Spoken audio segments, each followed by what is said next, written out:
На карте Восточной Армении кружочком обозначен древний город Амшен. От названия города и пошло название армян, выходцев из Амшена.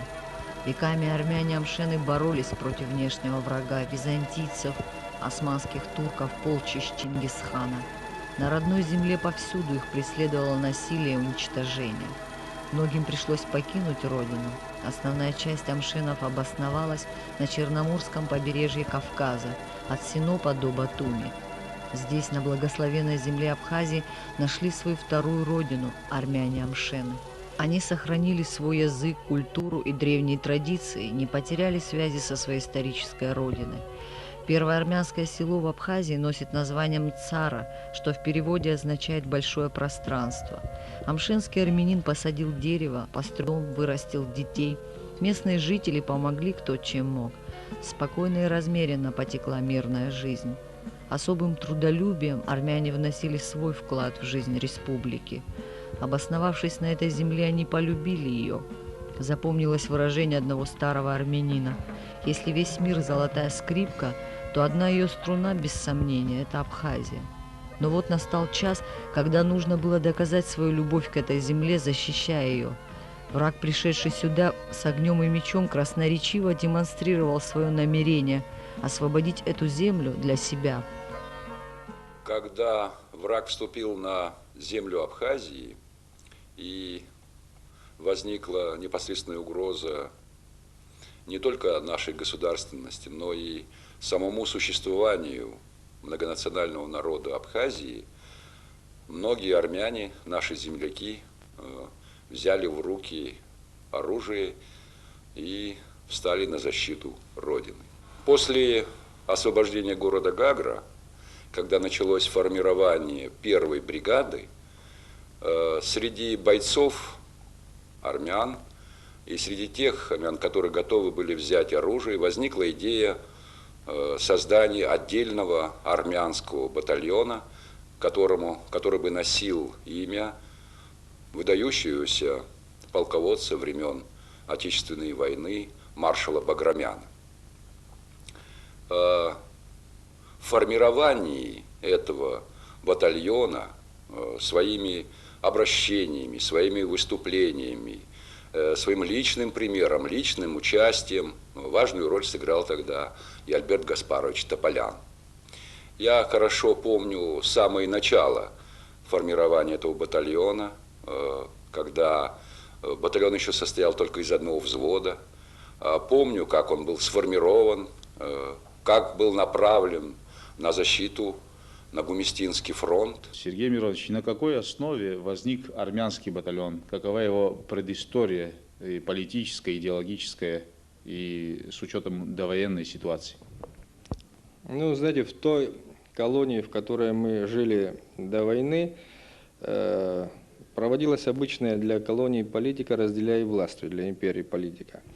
И армянское население в этой обстановке чувствовало себя как бы не пришельцами, не хозяевами на своей земле. Это им внушалось из Тбилиси. Собственно говоря, это же и внушали и абхазскому населению.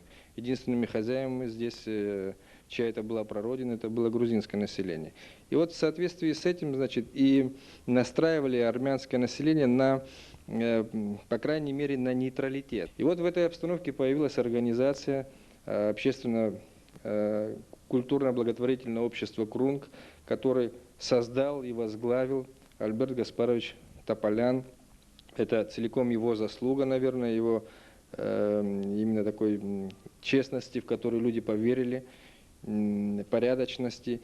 И вот эта организация как раз и стала действовать в противовес той официальной политики, которая, значит, проводилась по отношению к армянскому народу. Они начали внушать ему, что это его родина, что они должны также, значит, защищать эту родину. И все более широкие массы стала охватывать эта идея, и в конце концов она привела к объединению Народного форума Абхазии и общества «Крунг». К нему примкнули и славянские организации, которые здесь были, и многие другие. И вот так вот закалялась вот эта идея того, что это родина как и абхазов, так и армян, и русских, всех тех, кто на ней проживает и хочет ее защищать, и хочет ее независимости. И вот в таких условиях, когда началась война, конечно, очень многие армяне взяли оружие в руки.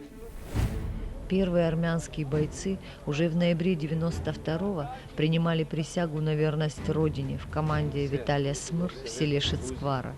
Затем уже целой группой принимают активное участие в январской операции в составе роты Гены Чанба. Мсахурди объявил, что Грузия для грузин. Мы, живущие здесь армяне, поняли, что это война. Для нас это начало войны. Группы были созданы уже к началу войны, в день высадки десанта, который произошел в Сандрипше. У меня уже было около 200 человек, но из-за отсутствия оружия я дал команду разойтись, человек 20 участвовали с охотничьими ружьями, встречали десант. И неплохо ребята проявили. Для первого боя я считаю, что ребята очень хорошо себя проявили. Из армян в этом районе, в районе Цандрыпши, Гагарский район, очень мало вначале воевало. Весь вопрос опять-таки упирался в оружие. Не было оружия. После того, как из Цандрыпши и Гичрипши были грузины изгнаны, нашли оружие спрятанное. Первым в этом плане хорошо организовались сальминские ребята. Им в том плане повезло, что через Псово, когда убегали, там оружие много оставили. 9 февраля 1993 года приказом главнокомандующего вооруженными силами Республики Абхазия Владислава Ардзинба был создан армянский батальон имени маршала Баграмяна. Командиром назначен старший лейтенант Косян Вагаршак. Чуть позже бойцы армянского батальона принимали присягу на верность Родине, и с ними вместе заместитель председателя Верховного Совета Республики Абхазия Тополян Альберт Гаспарович. Но никто из вас не сомневается в том, что мы победим. Я, Тополян Альберт Гаспарович, гражданин Республики Абхазия, вступая в ряды ее вооруженных сил, принимаю присягу и торжественно клянусь быть дисциплинированным, храбрым, честно и добросовестно служить своей родине, беспрекословно выполнять все приказы командиров-начальников, строго хранить военно-государственную тайну, всемерно беречь военное и народное имущество, до последней капли крови, не щадя своей жизни, защищать свое Отечество. Если же я нарушу клятву, то пусть меня постигнет суровая кара закона, всеобщая ненависть и презрение народа Абхазии. Настоящее боевое крещение армяне получили в мартовском наступлении, считал министр обороны Султан Сосналиев. В эти холодные заснеженные дни третья рота, которую вел замком роты Галус Трапезанян, переходила Гумисту в районе Нижней Шеры. Переходили 31 человек, вернулись только 15. Эти кадры в марте снимало грузинское телевидение.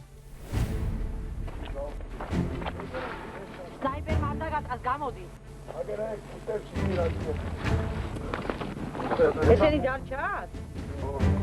უკვე გასროლილია, ხო?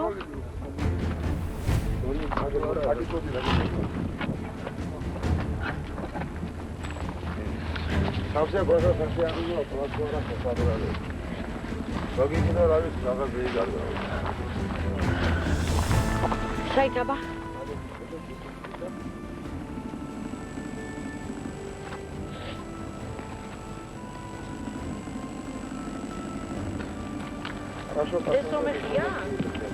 Трапезонян. Трапезонян. Андрей, а что тут? აი ეს არის არა ტრაპეზონიანი. Ага, наха. Сураты. За что же шли на верную смерть эти люди?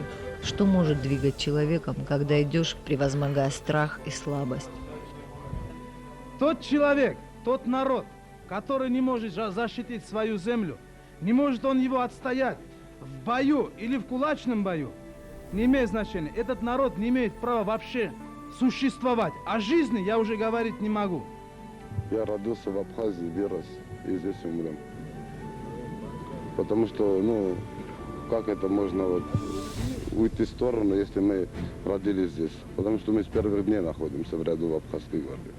И будем стоять до смерти. До конца, пока не будет победы. Это родина моих предков. Мой дед и прадед похоронены на этой земле. Как мужчина обязан отгать их останки здесь.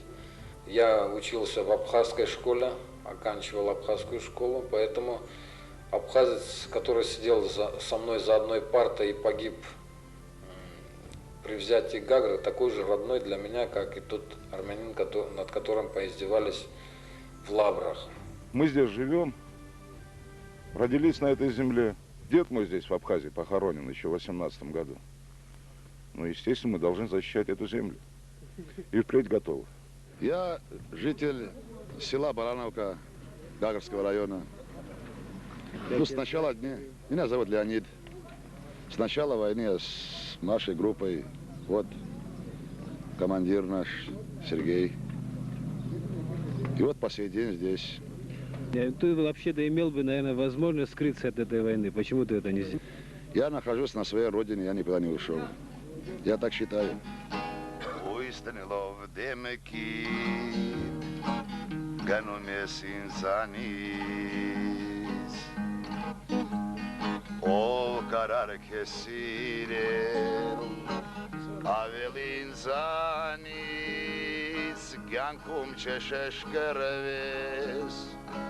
Karovel yaris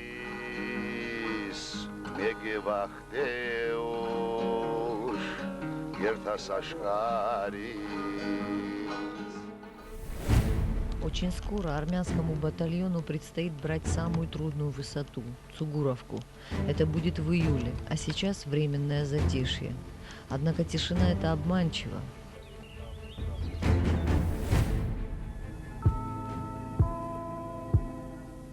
Первая боевая операция с выдвижением, скажем, занятием позиции противника оказалась неудачной.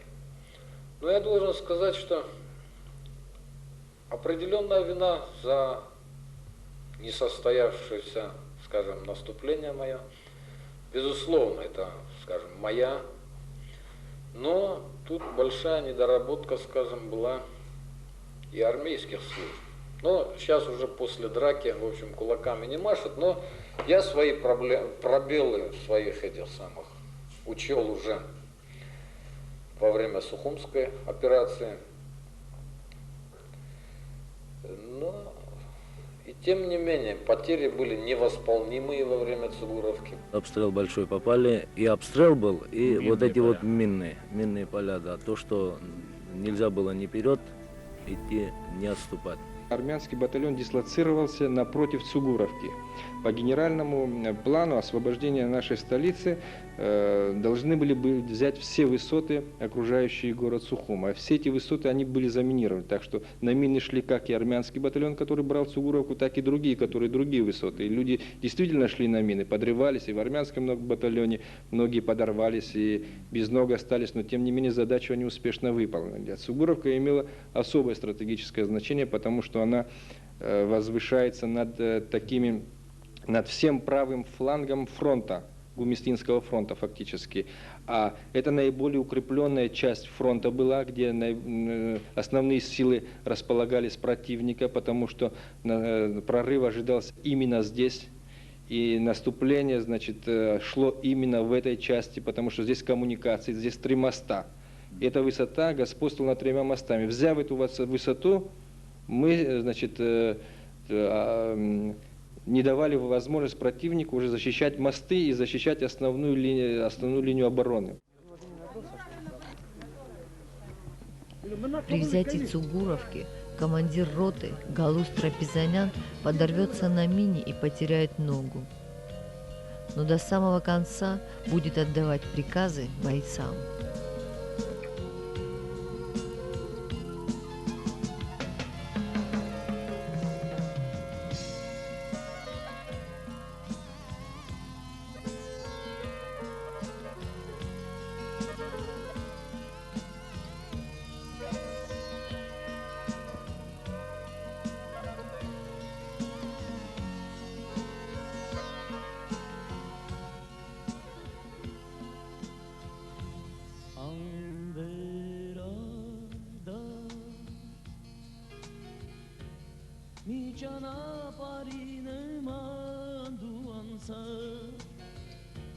Mi andar man velk tolim serdi Spaseti kes şat yergar duceta Uaskaki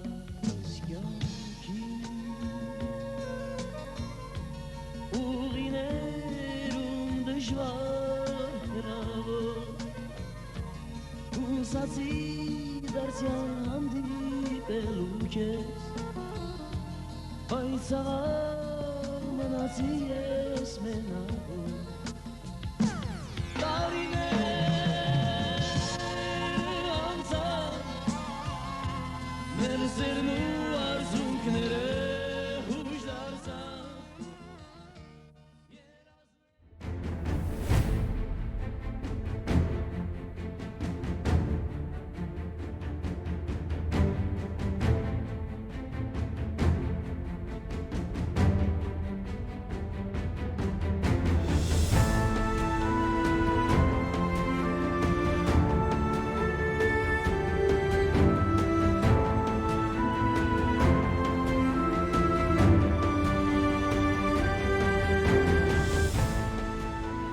Армяне воевали в батальонах: первом стрелковом, втором мотострелковом, Гантиатском, Сухумском, Эшеро-Афонском, Гагринской роте Адзябш, Пицунском взводе на Восточном фронте.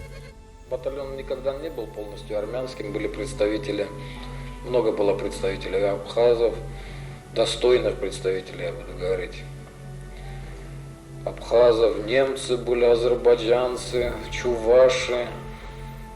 Ну, кого только у нас не было, украинцев, белорусов. Был немец-дилер, который с гранатой бросился под БМП, подбил его. Ну, затем вражеская пуля его скосила. Погиб бесстрашный боец наш, тоже этого взвода, Загафуранов. Одним из самых таких вот активных командиров был в нашем батальоне начальник особого отдела батальона Гунба Игорь. Он, ну, где было тяжело, где я должен был присутствовать, скажем, сам не мог, был он. Это и с первой ротой проход на Сухумском направлении. Это взятие Дома правительства, в принципе, операцией командовал заместитель, но представлял меня. Он ультиматумы все, скажем, Верховному Совету Автономной Республики делал он. Прекраснейший проявил себя на Ладском направлении во время взятия туннелей, будучи больным. Ну, в принципе, его отвезли на лошадь позицию туристов. Во время взятия туннелей он, в принципе, решил исход всего. Были взяты пленные, были взяты трофеи. И со своим туром он решил, в принципе, исход. И затем наш герой трагически погиб, спасший нас. Меня лично и еще 4 человек, прикрыв собой, в принципе, спас нас. Вот так уходили они на позиции. И по древним традициям благословляли их, защитников Отечества, славных сынов Абхазии.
так провожали их в последний путь.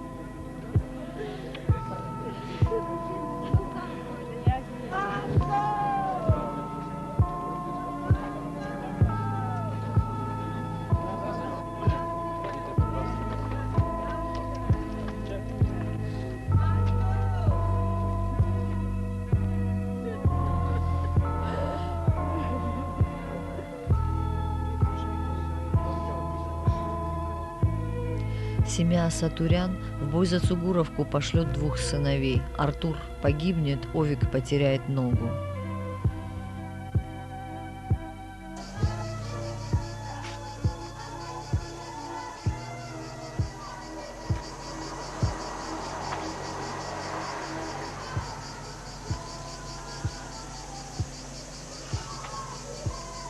Наверное, мне спину сломали.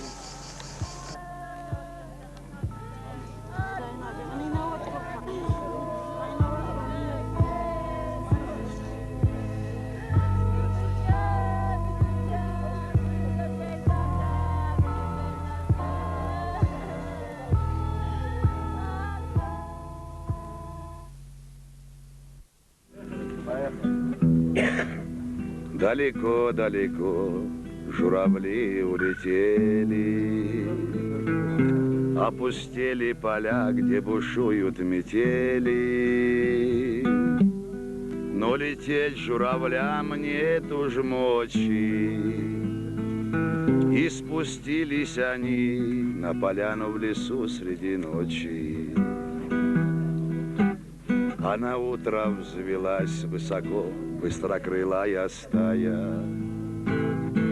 Лишь остался один на поляне в лесу журавленок.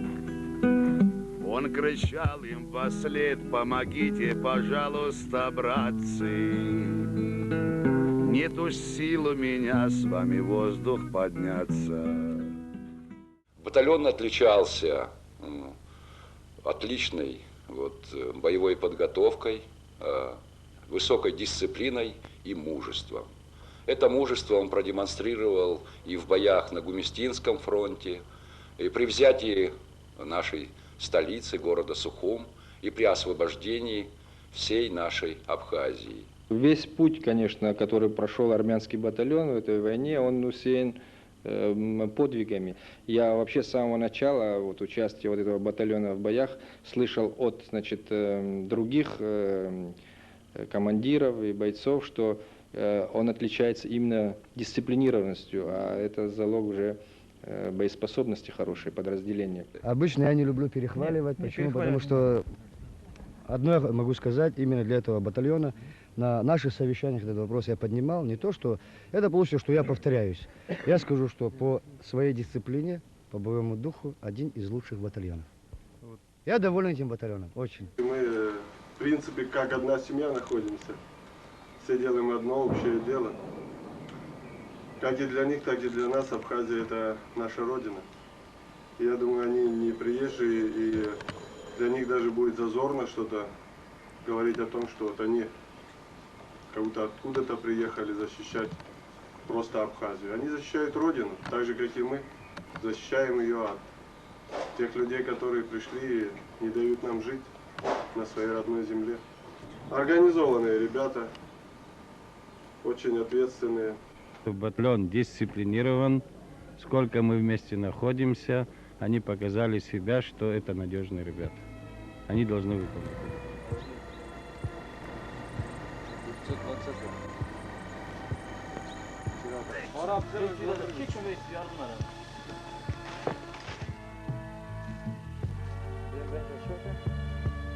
Поменял 13 на еще раз.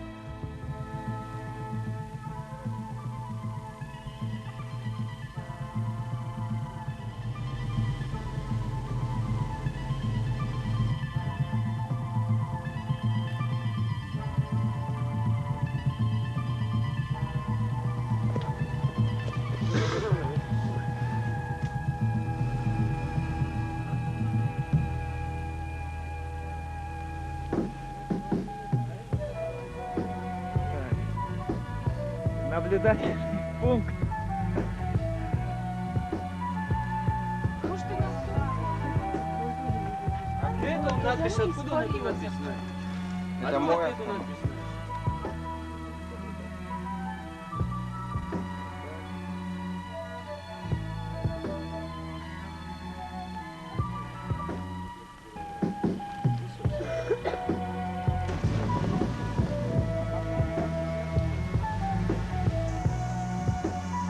Поднялись мы на Ахбюк во время перемирия, так называемого, хотя у нас не особо это перемирие ощущалось.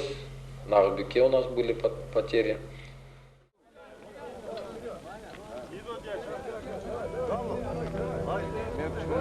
Ну что, пойдем, брат? Потихоньку вперед, а? Давай. Кто загрузился, давай, идите, не стойте. Иди, давай, иди. Давай, шайтана наряди. Хлопцы, помогите, по одному снаряду возьмите с собой, а? Вы да, снаряд на идем.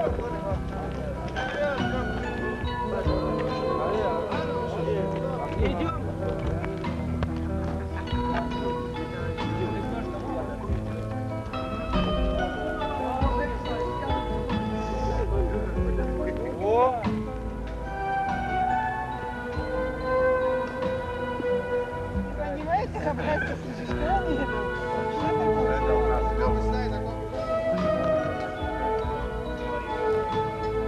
Bunları postmanım atladı. Пьесацы и чапки, да? Да, спят, не спят, первая рота стали, проснулись, подошли сюда.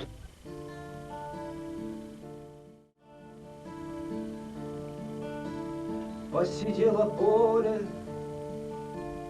поле посидела, и порос травою каждый страшный след. Время пролетело, пулей просвистела, только наша память не стареет, нет. С этим полем связан я своей судьбою, под огнем его мне пришлось переползти. И, конечно, всплыло все само собою, жизнь прожить, не поле перейти. В батальоне были свои Теркины, которые острым словцом поддерживали дух бойцов, вселяли уверенность в то, что все будет хорошо. Бывали и нестандартные ситуации. На позиции смерть угрожала каждый день, однако в перерывах между боевыми операциями жизнь с ее малыми и большими радостями продолжалась.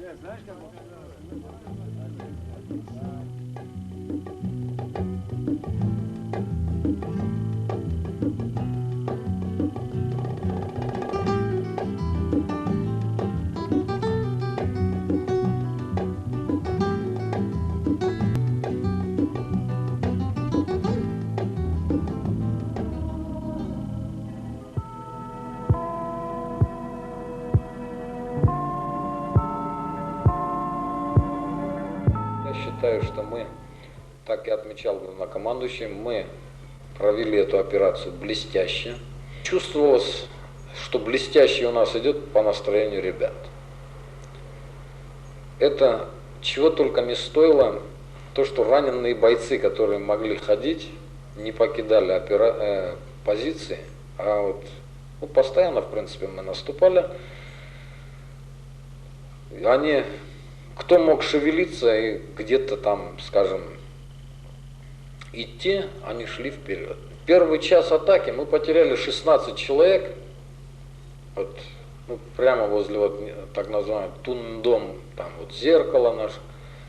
16 человек сразу потеряли, но моральный дух не упал. Было решено на офицерском собрании перед наступлением, что хватит нам шеи кормить на позициях. Или погибнем в этот раз, или победим. Другого не дано. Готовились к наступлению мы основательно. Ребята были обстреляны, уже не кланялись пулям.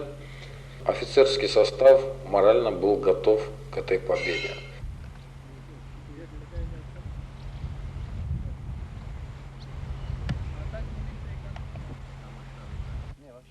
С какой тоской вглядывались бойцы в очертания знакомого и такого родного города.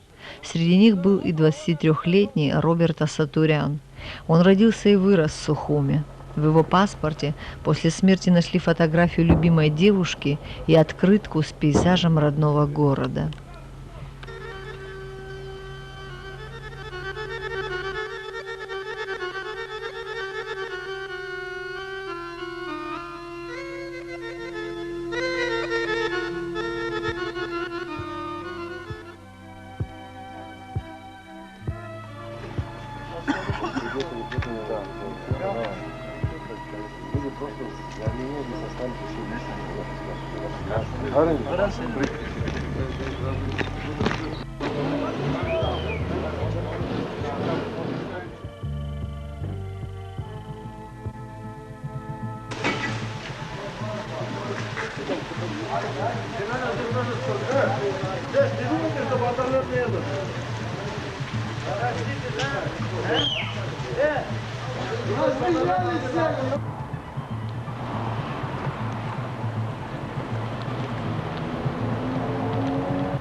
Поступила команда наступать без предварительной подготовки. В течение получаса я должен был подготовить батальон к атаке. В принципе, не были подвезены в этот момент ни боеприпасы, не было ни армейской поддержки артиллерии. И я посчитал, в принципе, что это будет для батальона, скажем, последней атакой с такой подготовкой наступать. Так вот, будем говорить по-армейски, мы смухлевали в этот момент, показали попытку атаки, выявили тут же точки противника огневые и отошли на свои позиции. Подготовились, подвезли нам боеприпасов, сделали усиленную обработку села Яштухи. В течение следующих полдня мы заняли территорию Нижней Яштухи почти флангами, доходя до фуникулера, там абхазский интернат, и правым флангом упираясь в городскую аптека управления. Это порядка 3 километров в наступлении. Налево, на площадь Ленина. Кира вас знает. Давайте, продвинулись. Продвинулись. Грубо я возьму. Да. Слушай, нет, не надо. Пошли. Ребята, не теряйте. Мишка!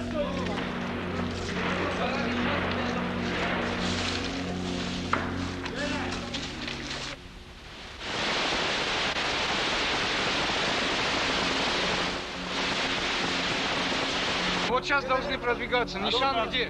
Ну и что? И что? Пошли, пошли. Кацапу!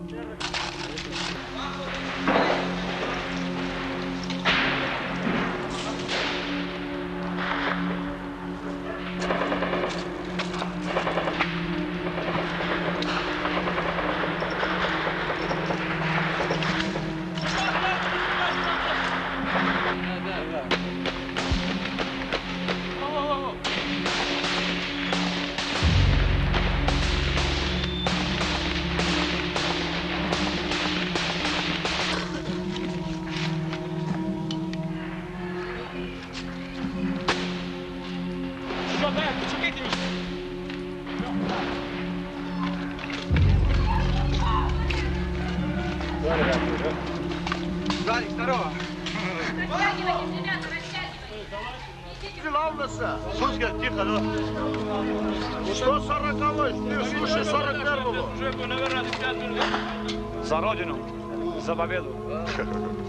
Будьте здоровы, армяне. Давай.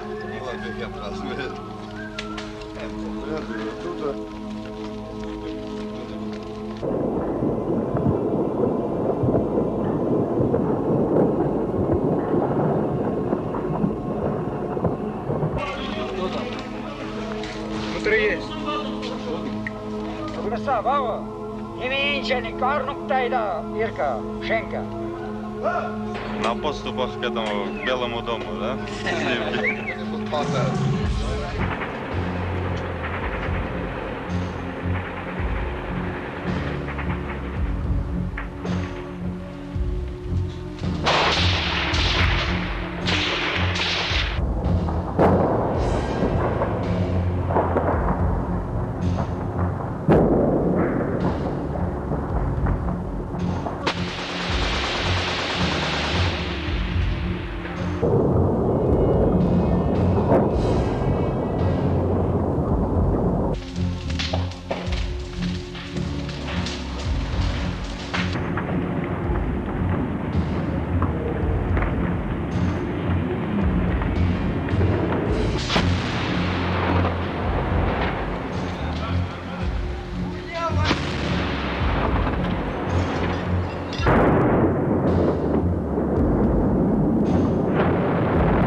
Первый хомяк.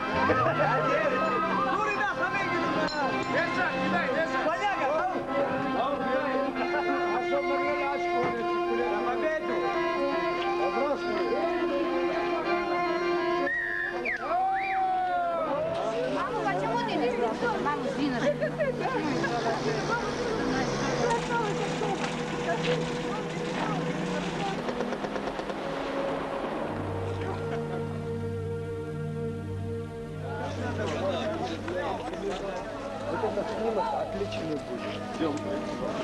Идем здесь нельзя.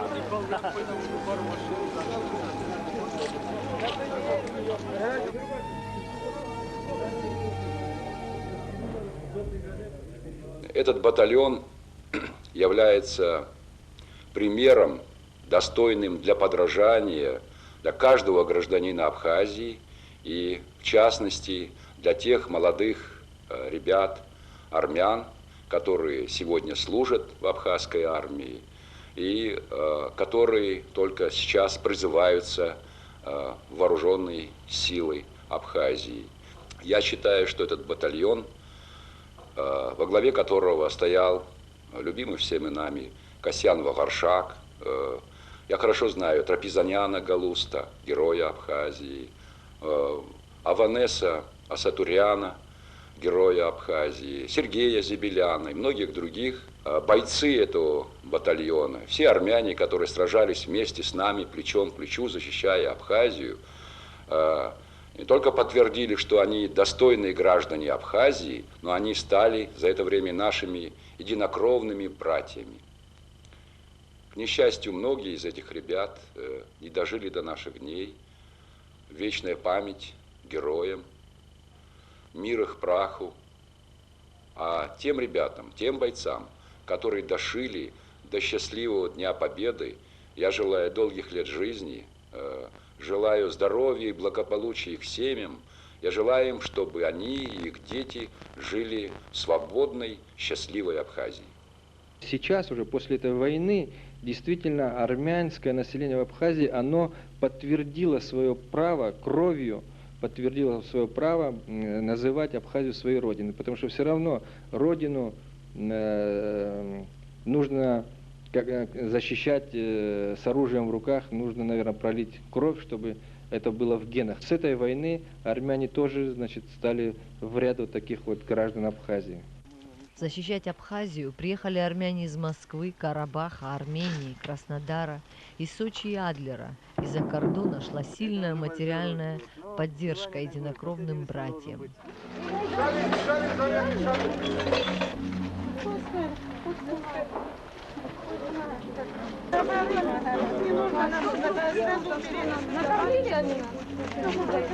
Хлеба не могли взять.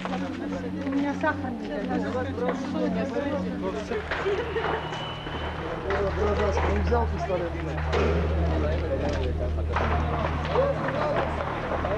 Звучали праздничные залпы победы. Медленно приходили в себя люди, оправляясь от ран войны. Стали зарастать травой обугленные стены домов, сожженные дворы. Послевоенные будни были по-своему тяжелыми. Звуки войны еще доносились с отдаленных сел Восточной Абхазии. Здесь прославился своими подвигами легендарный танк «Тигр». В экипаже были армяне. «Тигр» подбил 12 танков и БМП.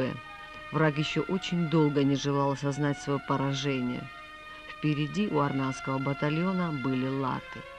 После известных событий в Абхазии заместитель председателя Верховного Совета Альберт Каспарович Тополян обратился к своим землякам с идеей создания армянского батальона. И впоследствии были созданы 2 батальона имени Баграмяна, 1 и 2, которые принимали самое активное участие в боевых операциях, как на Гумистинском фронте, так и во всех остальных операциях, в том числе и на Латском направлении. В отношении Латской операции могу сказать, что армянский батальон принимал участие во фронтальном наступлении. Операция была назначена на 24 марта, но из-за погодных условий была перенесена на 25 марта, и она началась в 8 часов. Замысел ее носил, чтобы фланговым ударом артиллерии с восточного направления, где находился Мират Кишмария, генерал, Аслан Кабахия, командующий АНУА, и с фронтального наступления возглавлял под контролем начальника генерального штаба Атбар, командующий Джикерба Рауль. Операция была проведена блестяще, и верхняя и нижняя лата были освобождены с минимальными потерями. Я сегодня склоняю свою голову перед памятью бойцов и командиров армянского батальона, отдавших свои жизни за свободу и независимость Абхазии. Вечная им слава.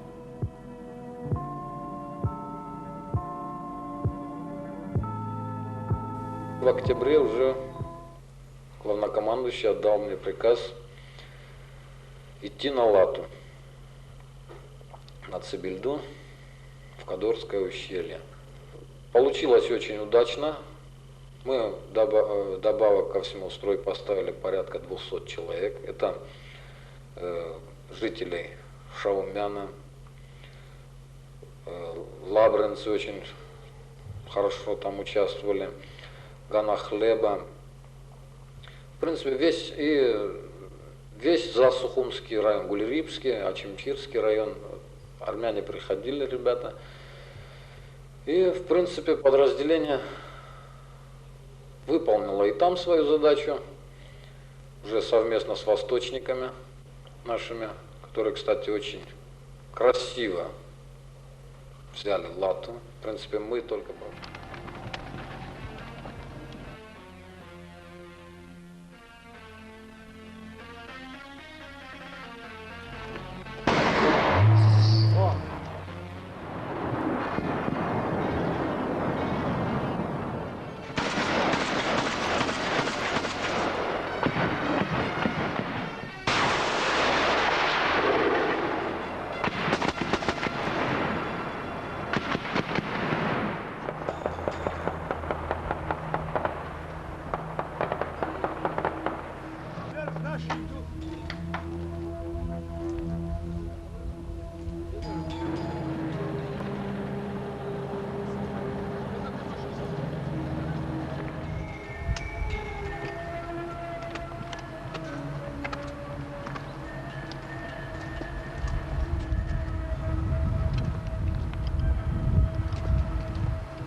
Денщик!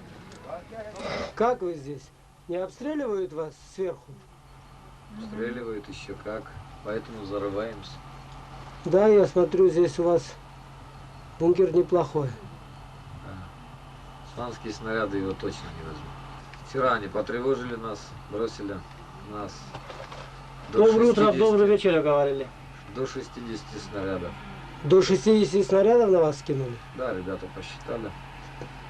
120-ка, миномет и 80-ка. Кто-нибудь пострадал? Нет. 8 осколок меня зацепил и Даткин нос немножко. Чуть-чуть поцарапал. Не могут успокоиться никак. Успокоиться, ничего. Мало осталось.